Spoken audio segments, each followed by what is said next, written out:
സർവകലാശാലയിൽ ഗവർണറുടെ പുതിയ നിയമനം. ജന്മഭൂമി ദിനപത്രത്തിലെ എം സതീശനെ സെനറ്റിലേക്ക് നോമിനേറ്റ് ചെയ്ത് ഗവർണർ.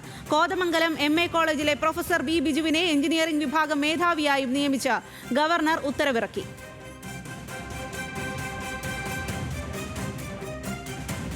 വിവരങ്ങളുമായി ഹാൻസ് ജോൺ ആണ് ചേരുന്നത്. ഹാൻസ്, എപ്പോഴാണ് ഗവർണറുടെ പുതിയ നീക്കം? ഇതിനെതിരെ പലതരത്തിലുള്ള വിമർശനങ്ങൾ ഉയരാനുള്ള സാധ്യതയില്ലേ ഇനി?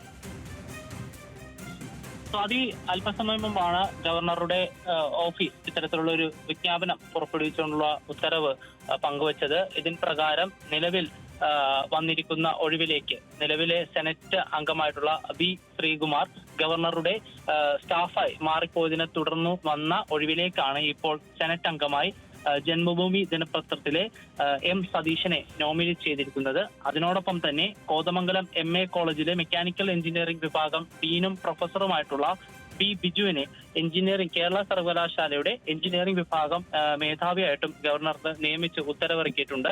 നിലവിലെ സാഹചര്യത്തിൽ വലിയ രാഷ്ട്രീയ പ്രാധാന്യം അറിയിക്കുന്ന ഒരു നിയമനം കൂടിയാണിത്. കാരണം പുതിയ ഗവർണർ ഏറ്റെടുത്തതിന് ശേഷം രാജേന്ദ്ര അർലേക്കർ നിയമത്തിനായതിനു ശേഷം നടത്തുന്ന ആദ്യത്തെ ഒരു രാഷ്ട്രീയ നിയമനം കൂടിയാണ്. കാരണം നമുക്കറിയാവുന്നതുപോലെ തന്നെ ജന്മഭൂമി BJP-യുമായി അനുഭാവമുള്ള ഒരു ദിനപത്രമാണ്. ഈ ഒരു സാഹചര്യത്തിലാണ് ഇപ്പോൾ അവിടെയുള്ള ആ സ്ഥാപനത്തിലുള്ള ഒരു മാധ്യമ പ്രവർത്തകനെ സെനറ്റ് അംഗമായി ഗവർണർ നിയോഗിച്ചിരിക്കുന്നത്. സ്വാതി, കേരള സർവകലാശാലയിൽ ഗവർണറുടെ പുതിയ നിയമനമാണ്. ജന്മഭൂമി ദിനപത്രത്തിലെ M സതീശനെ സെനറ്റിലേക്ക് നോമിനേറ്റ് ചെയ്തിരിക്കുകയാണ് ഗവർണർ നിയമിതരായതിനു ശേഷമുള്ള ആദ്യത്തെ രാഷ്ട്രീയ നിയമനം ആണിത്.